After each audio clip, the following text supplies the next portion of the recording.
Good afternoon. If there's one brand as a marketer which you all would have heard of, and I'm sure studied as case studies, it is the MasterCard brand. The brand reinvented itself with its priceless campaign, and we have Mr. Rajamannar with us to speak about more about the brand. So, Thank you for having me, Simran. Appreciate the opportunity. Thank you. Sir, you had a session at the Cannes Line Festival, and the two words in your session were happy intention. These are two words that usually do not go together. But your session was called Happy Tension, the power of CMO and CFO partnership. So, how do you see the relationship between the CMO and CFO evolved in the last 5 to 6 years? So, firstly, you're absolutely right. The two words happy and tension, you don't put them in the same sentence, right? And that was Right. intentional how we put it together. Historically, there was always and there is always a tension between the CFOs and the CMOs of organizations. While the larger objective of both is to drive the results of the company for the better, the immediate focus of both is very different. The CMO is focused on three pillars. Is my brand moving in the right direction? Is it really becoming stronger by the day? Is it being more preferred by the consumers and so on? Then the second pillar is marketing driving the business results? Whether it is top of the line funnel or it's the bottom of the funnel, it's about the margin improvement, it's retention, loyalty. All these are concerns that marketers have on the business side. Then you got a third one where marketers you want their focus on is on building platforms that give the company an advantage, a competitive advantage on an ongoing basis. So these are the three pillars that marketers are focused on. Now, something like a brand may not be immediately producing results for you within the same quarter.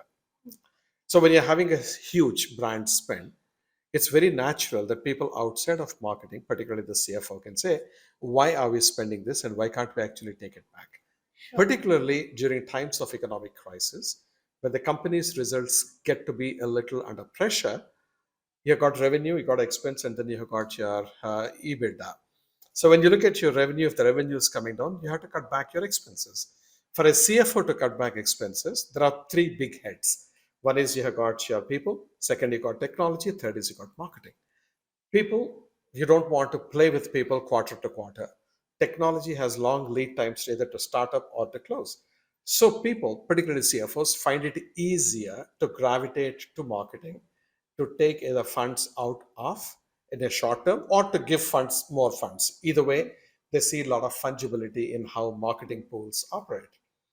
Now, that is where the problem lies in because during the economic crisis, if a brand pulls back on its investment, it will lose ground, particularly if the competitors are not pulling back. And the amount of money you have to spend to regain your ground is going to be huge. Well, business results seem to be something which are more appreciated immediately. Brand's impact on business results is less understood and less appreciated. But the fault of that is also of CMOs, where you have to make your colleagues understand. You have to evangelize, and you have to not evangelize based on emotion, but based on facts, based on data, and you need to understand the language of the CFO.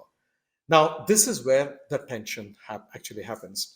And so this time, actually, what I decided is to share with the group from the main stage of Cannes Lions on day one with my colleague and the chief financial officer of MasterCard. So both of us, we took the stage together and we started telling what is life from each one of our respective lenses and how do we crack the code at MasterCard in an effective way.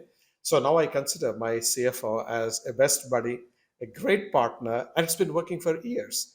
And so I was actually diving into those areas and explaining to people the tension will always remain. There is no question about it. But you can make it a happy tension by understanding each other well, by talking in each other's language, and coming to certain working arrangement where you make them as in finance folks understand what marketing's real impact is, and for us as marketers to understand what is the predicament of the CFOs, particularly when there is an economic downturn. Rightly, sir, because even whenever you see when the economic downturn is here, like you mentioned, the marketing budgets are first cut, and you also use the word evangelize. So if you could just tell, of a conversation which you had with your CFO, and how did you evangelize him? So I'll tell you, in fact, my conversation with one of the previous CFOs, it was very interesting. And there were a lot of questions about, does really brand matter? Because if you go and you give a fantastic price either to your client, which is a bank or a merchant, things will happen. Why do you really have to build a brand for the consumers, etc.? Not to say that the brand is unimportant, but the amount of money that we spend on brand, is it really worth it? I just asked the person, which watch are you wearing? Of course, it was a luxury brand. So I said, why do you wear this? Because at the end of the day, this particular brand that you're wearing only shows time and nothing else. I can give you and that would have cost them thousands of dollars. I can give you a small Casio watch, which will cost you less than $5. It'll show time. It has calculator. It has contacts. It has so many functionalities.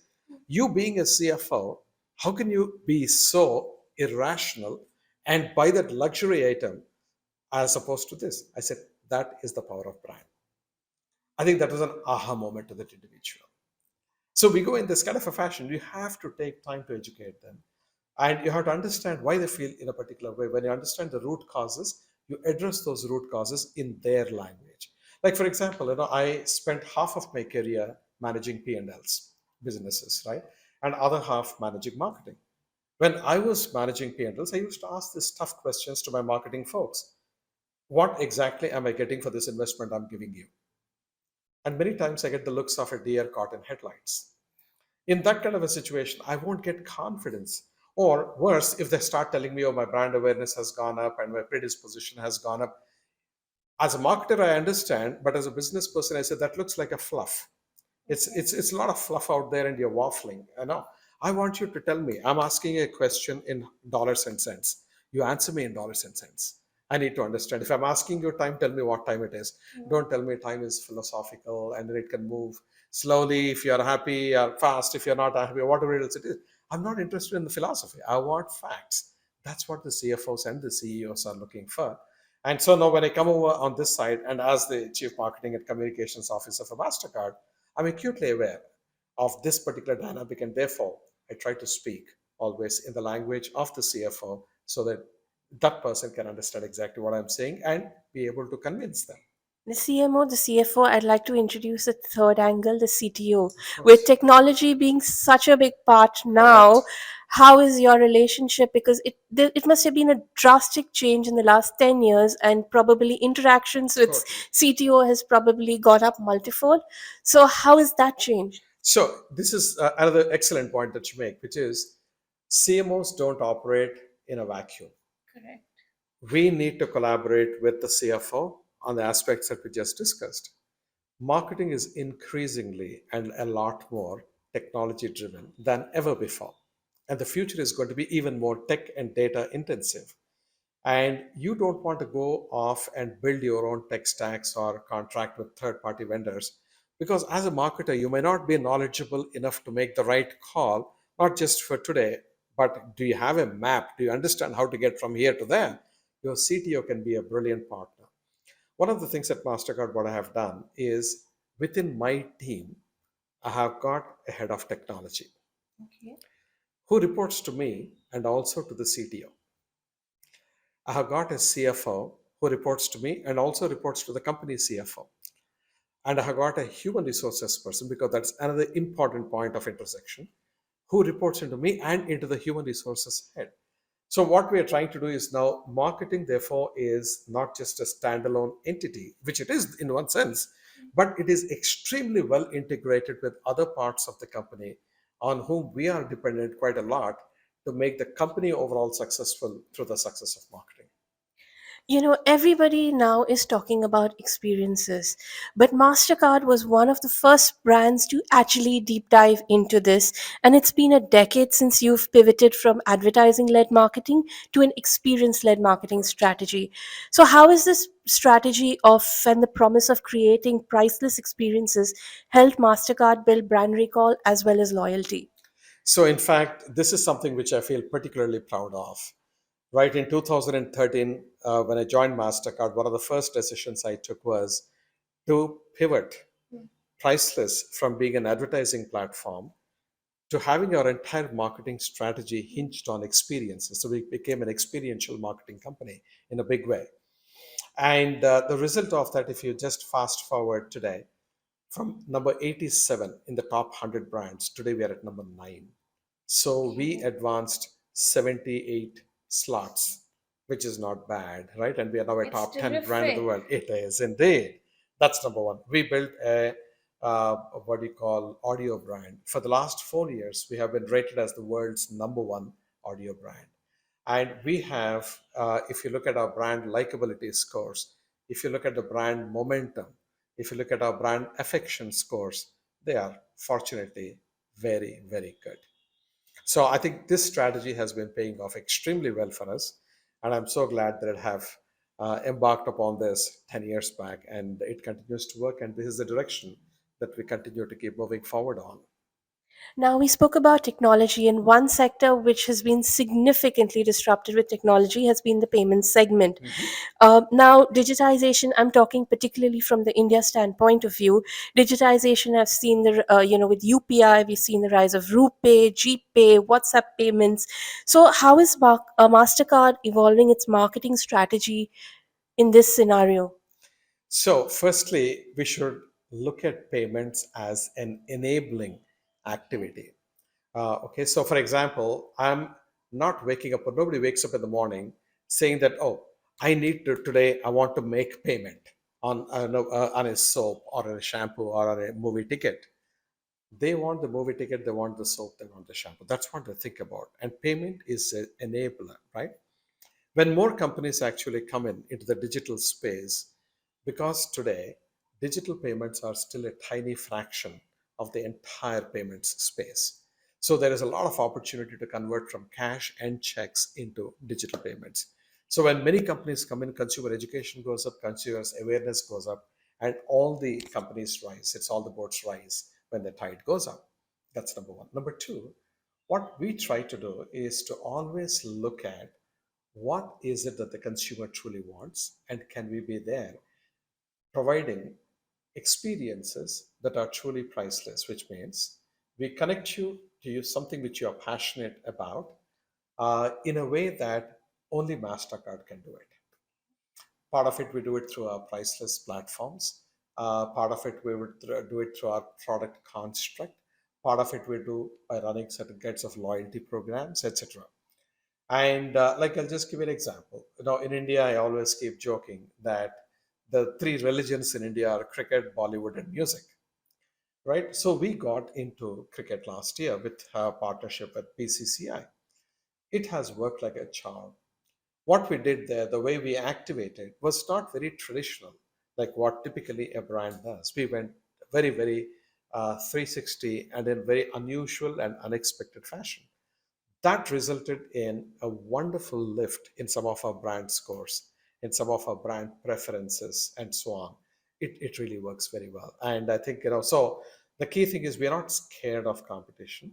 At the same time, we are hopefully smart enough to see the opportunities to connect with the consumers and influence their preference in favor of our brand as opposed to somebody else's brand. Can you elaborate on the kind of uptick that you've seen post the BCCI association? What I can say is it is significant. Unfortunately, we do not reveal in the media what specifics are, but I can clearly say, and you can quote me on it, that MasterCard has seen significant uptick in terms of how the brand is being perceived. Post this BCCI Post the association. BCCI, absolutely. association.